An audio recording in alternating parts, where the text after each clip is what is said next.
Ibrahim mana ya? Moderator.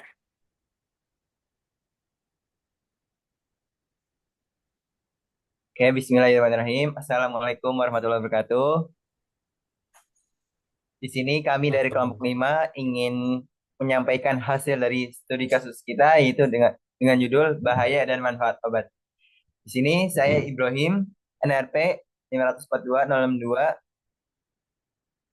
dan teman-teman saya Nabil Fatah Rizkullah, Ada. Alif Rahman, Ada. Anissa Nur Fadila,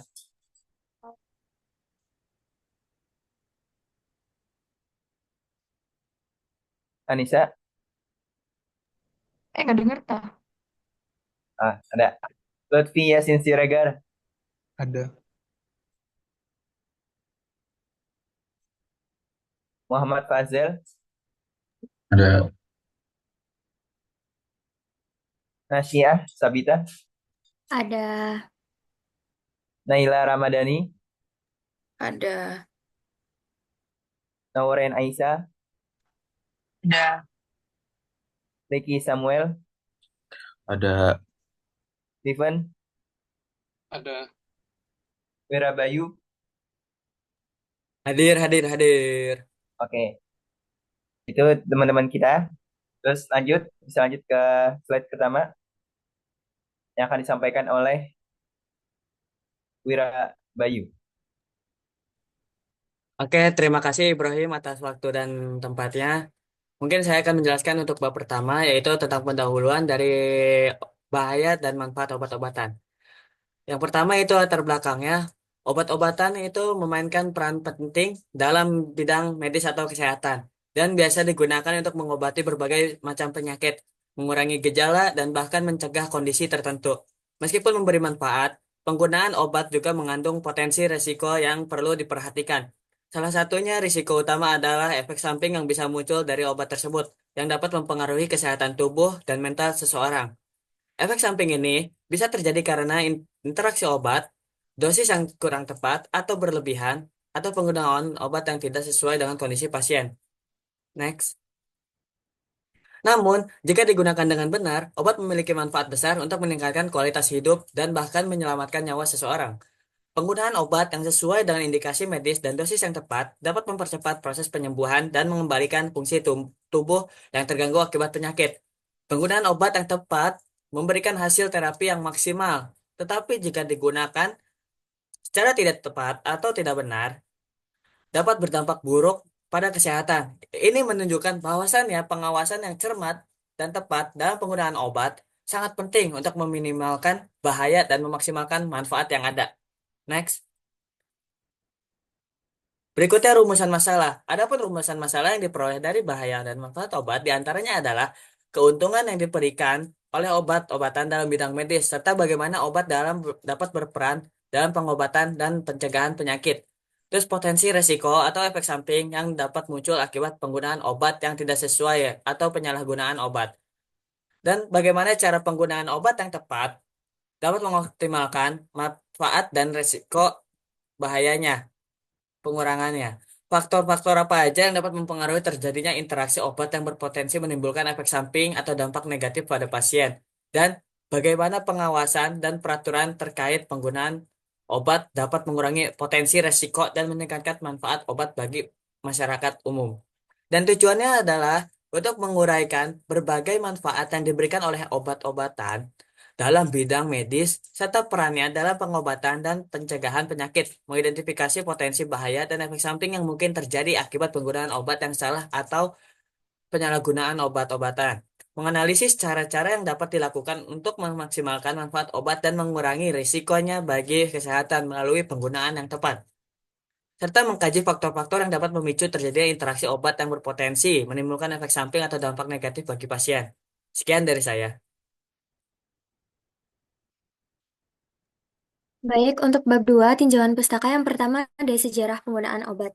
Penggunaan obat tradisional di Indonesia memiliki sejarah panjang, dengan masyarakat memanfaatkan tanaman herbal sebelumnya adanya Sebelum adanya pengobatan konvensional, jamu, warisan budaya dari tradisi Keraton Jawa Tengah digunakan untuk menjaga kesehatan dan mengatasi penyakit, serta menjadi bagian dari ritual budaya. Varian seperti kunyit, asam, dan beras kencur mencerminkan kekayaan hayati Indonesia. Penelitian menunjukkan peningkatan konsumsi obat tradisional. Riskesdas 2018 mencatat 59,12% masyarakat menggunakan jamu dengan 95,6% diantaranya merasakan manfaatnya. Data ini menunjukkan tingginya kepercayaan terhadap obat alami dibandingkan konvensional. Studi mengenai efektivitas dan keamanan obat tradisional terus berkembang, memberikan dasar ilmiah pada praktik kesehatan modern. Ini menunjukkan pentingnya integrasi kebijaksanaan tradisional dan pendekatan ilmiah dalam sistem kesehatan Indonesia. Next, bisa dilanjut. Untuk pertama, di definisi obat menurut WHO, World Health Organization, obat didefinisikan sebagai zat atau produk yang digunakan untuk mencegah dan mendiagnosis, menyembuhkan atau meredakan penyakit, serta mengaruhi struktur atau fungsi tubuh manusia ataupun hewan. Obat memiliki sifat farmakologi tertentu yang memberikan manfaat terapeutik, tetapi juga berpotensi untuk menimbulkan risiko, seperti efek samping.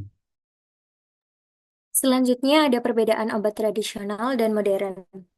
Perbedaan antara obat tradisional dan obat modern terutama terletak pada pendekatan, metode pengobatan, dan sumber bahan yang digunakan. Obat modern dikembangkan melalui penelitian ilmiah yang ketat, uji klinis, dan didukung oleh bukti empiris yang kuat. Sebaliknya, obat tradisional berakar pada pengetahuan turun-temurun dan penggunaan bahan alami seperti jamu yang telah diwariskan dari generasi ke generasi. Next. Obat tradisional seringkali mempertimbangkan aspek spiritual dan sosial dalam pengobatannya. Meskipun efektif secara empiris, masih ada keraguan dalam komunitas medis mengenai keamanan dan efikasinya karena minimnya uji klinis yang ketat. Namun, penggunaan obat tradisional di Indonesia masih cukup tinggi, terutama di daerah pedesaan. Bahkan, survei nasional menunjukkan peningkatan minat masyarakat terhadap pengobatan tradisional sebagai bentuk pelengkap pengobatan modern. Bisa dilanjut?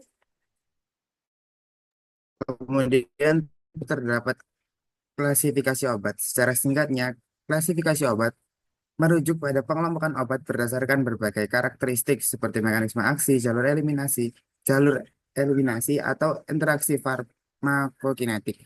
Dalam konteks pengembangan obat, klasifikasi ini digunakan untuk memahami potensi interaksi obat yang dapat memengaruhi efektivitas atau keamanan terapi. Sebagai contoh, klasifikasi obat berdasarkan enzim metabolisme seperti P450 membantu dalam perancangan studi klinis dan pencegahan interaksi obat di praktik medis. Lalu selanjutnya manfaat obat dalam kesehatan.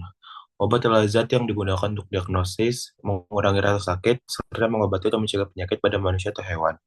Masyarakat sering saat mengonsumsi obat harus memperhatikan beberapa hal yang tertera pada kemasan, mulai dari produk, bahan yang terkandung di dalamnya, kategori obat, petunjuk penggunaan, dosis, efek samping, dan tanggal kadaluarsa. Tapi orang sedang menemukan penggunaan obat yang tidak rasional. Pendidikan kesehatan tentang meminimalkan penggunaan obat kepada anak sekolah memiliki peran penting sebagai upaya peningkatan pemahaman konsumsi obat yang benar. Kemudian ada manfaat obat dalam kedokteran modern. Manfaat obat dalam kedokteran modern yaitu hasil riset dari farmakologis yang ekstensif, menawarkan profil keamanan dan efikasi yang lebih terdefinisi dibandingkan pendahulunya. Proses pengembangan obat modern melibatkan serangkaian uji klinis yang ketat untuk memastikan bahwa obat tersebut aman dikonsumsi dan efektif dalam mengatasi kondisi medis tertentu. Bijak dalam menggunakan obat-obatan. Menggunakan obat secara bijak adalah kunci untuk menjaga kesehatan kita. Sebelum konsumsi obat, selalu konsultasikan dengan dokter untuk mendapatkan resep yang tepat. Kemudian ada manfaat obat dalam kedokteran modern, yaitu peran obat yang pertama untuk mengatasi penyakit menular, yang kedua mengurangi intensitas bahaya penyakit kronis, yang ketiga untuk mengatasi gangguan mental. Kemudian ada kelebihan obat modern. Yang pertama yaitu terbukti melalui penelitian ilmiah dan uji klinis yang ketat. Kemudian ada memiliki dosis yang jelas dan informasi yang lebih jelas mengenai cara penggunaan dan efektivitasnya. Kemudian ada kekurangan obat modern. Yang pertama dapat menyebabkan efek samping yang serius Yang kedua, biaya obat modern relatif mahal. Kemudian yang terakhir dapat menyebabkan efek ketergantungan pada pasien. Selanjutnya ada bahaya obat. Bahaya obat memiliki akibat yang sangat berbahaya. Berdasarkan hal tersebut dibagi menjadi dua jenis, yaitu satu efek samping dan overdosis, yang kedua ada penyalahgunaan obat. Next. Efek samping atau adverse drug reaction yaitu efek obat yang tidak diinginkan yang terjadi selama penggunaan klinis pada dosis normal ataupun dosis terapi. Efek samping obat dapat berpengaruh pada kualitas hidup pasien, bahkan dapat menyebabkan morbiditas dan mortalitas. Efek samping sendiri memiliki banyak eh, pasien yang menderita karena hal tersebut. Karena masih banyak kurangnya pemahaman dan kesadaran pada masyarakat, maka dari itu banyak penyuluhan dan edukasi mengenai hal tersebut untuk masyarakat. Overdosis. Overdosis obat terjadi ketika seseorang mengonsumsi obat dalam jumlah yang melebihi dosis yang direkomendasikan yang dapat menyebabkan efek samping berbahaya hingga menyebabkan kematian. Penyebab, gejala, dan penanganan overdosis. Untuk penyebab overdosis tersebut dibagi menjadi dua, yaitu sengaja dan tidak disengaja. Jika tidak disengaja itu misalnya anak-anak yang mengonsumsi obat tanpa pengawasan ataupun lansia yang lupa untuk mengonsumsi obat sebelumnya. Kalau disengaja biasanya terjadi pada individu dengan kecanduan atau ketergantungan obat. Untuk gejala overdosis bisa dibagi menjadi berdasarkan jenis obat. Kalau paracetamol itu ada seperti mual, muntah, nyeri di bawah tulang rusuk kanan, kulit dan mata berwarna kuning. Untuk obat stimulan seperti amfetamin, yaitu suhu tubuh meningkat, laju napas cepat, agitasi, halusinasi, nyeri dada, untuk obat antidepresan ada gelisah, diare, mulut kering, mual, tremor, dan sakit kepala. Untuk obat itu pupil mata mengecil, laju napas lambat, zepin itu ada pusing, kantuk berat, cemas, pandangan kabur, linglung, bicara tidak jelas, dan laju napas melambat. Untuk penanganan overdosis sendiri itu pertolongan medis cepat mungkin. Bila tidak segera ditangani, pasien overdosis dapat mengalami gangguan fungsi organ seperti otak, ginjal, dan hati. Kondisi overdosis yang parah juga dapat memicu kematian. Next. Selanjutnya, penyalahgunaan obat sih. Obat-obatan mahal, merek terkenal, paten, atau obat generik. Menurut WHO, pada tahun 2017, Badan Kesehatan Dunia telah menerima 1.500 laporan obat palsu sejak tahun 2013. Di antaranya, antibiotik dan obat anti malaria merupakan penyebab jumlah kasus terbesar. Dari kasus tersebut, laporan dari WHO Afrika menyumbang 42%, WHO Amerika sebesar 21%, dan WHO Eropa sebesar 21%. Next. Definisi penyalahgunaan obat sendiri yaitu ketidakmampuan untuk mengatur penggunaan obat yang saat ini meresepkan atau menggunakan obat-obatan ilegal atau legal yang mengganggu proses alami tubuh. Kecanduan dapat terjadi akibat penyalahgunaan narkoba, yaitu ketika narkoba hingga seseorang kehilangan kesadaran akan potensi resikonya. Lalu jenis-jenis obat yang sering disalahgunakan yang pertama ada alkohol. Alkohol sendiri banyak ditemukan dalam bir, wine, dan minuman keras lainnya. Tubuh dapat dengan cepat menyerap alkohol dari perut dan usus kecil ke dalam aliran darah. Yang kedua ada kokain. Kokain adalah obat berpotensi kuat yang dapat menyebabkan kecanduan parah. Obat ini dijual dalam bentuk bubuk putih halus dan dapat digunakan melalui suntikan ke dalam pembuluh darah, melalui hidung atau merokok. Yang ketiga ada resep obat. Penyalahgunaan obat resep terjadi ketika Anda meminum obat yang tidak diresepkan atau meminumnya untuk alasan selain yang disarankan oleh dokter. Obat-obatan ini termasuk seperti fentanyl, oksidon atau hidrokon, Vicodin, dan morfin. Next. Lalu dampak penyalahgunaan obat yaitu kecanduan dapat terjadi akibat penyalahgunaan narkoba, yaitu ketika narkoba mengubah perilaku dan otak hingga seseorang kehilangan kesadaran akan potensi resikonya. Selain itu, penggunaan narkoba dapat menyebabkan masalah sosial lainnya seperti stres, kejahatan dengan kekerasan, mengemudi dalam keadaan mabuk, dan pelecehan terhadap anak. Selain itu, pengguna narkoba suntik juga berisiko tertular HIV atau AIDS dan menyebarkan hepatitis. Selanjutnya ada mekanisme kerja obat dalam tubuh. Mekanisme kerja obat dalam tubuh melibatkan farmakokinetik dan farmakodinamik, serta penerapannya dalam praktik klinik.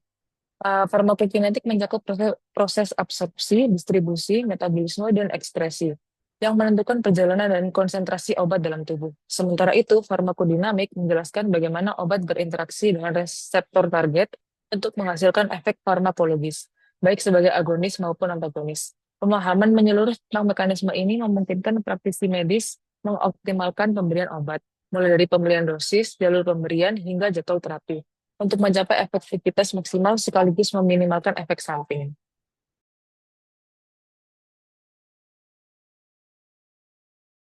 Oke, selanjutnya di bab 3 pembahasan ini ada isu bahaya dan manfaat obat. Obat memiliki peran penting dalam menjaga kesehatan manusia. Namun, penggunaannya juga memiliki resiko tertentu. Manfaat obat terletak pada kemampuannya mengobati penyakit, meringankan gejala, dan memperbaiki kualitas hidup pasien. Namun, di sisi lain, obat juga memiliki potensi bahaya, seperti efek samping, overdosis, dan penyalahgunaan yang dapat berakibat fatal. Next. Selanjutnya, regulasi dan pengawasan obat. Yang pertama ada Badan Pengawas Obat dan Makanan atau BPOM. Regulasi dan pengawasan obat yang berlaku dan legal di Indonesia dilakukan oleh BPOM. Terdapat beberapa regulasi dan pengawasan sebelum dapat mengedarkan obat oleh BPOM di Indonesia. Tugas dan fungsi BPOM. Selain memastikan keamanan dan kualitas dari obat yang akan diedarkan, BPOM juga bertanggung jawab akan pengawasan dan pemeriksaan obat sebelum dan sesudah diedarkan. BPOM juga menguasai berbagai efek samping dari obat sebelum diedarkannya obat itu sendiri.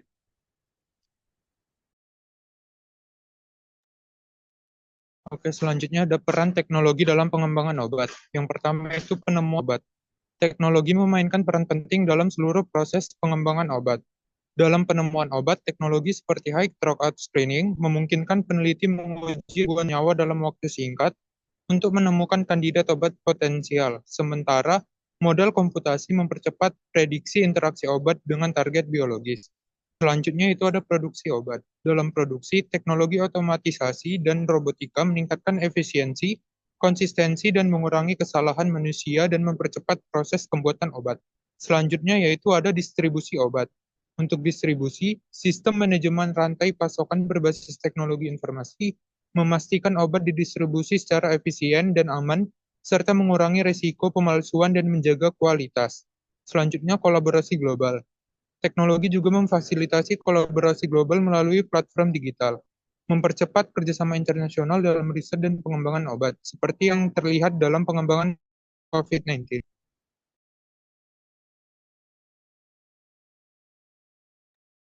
Oke, selanjutnya adalah kesimpulan. Berdasarkan hasil dari diskusi kita tadi, bahwa dapat disimpulkan obat ini gak apa-apa digunakan. Asalkan dengan dosis yang tepat dan di bawah pengawasan dokter. Dan juga tidak disalahgunakan. Sekian dari kelompok kami, kelompok 5, mengucapkan terima kasih banyak atas kerjasamanya teman-teman. Terima kasih.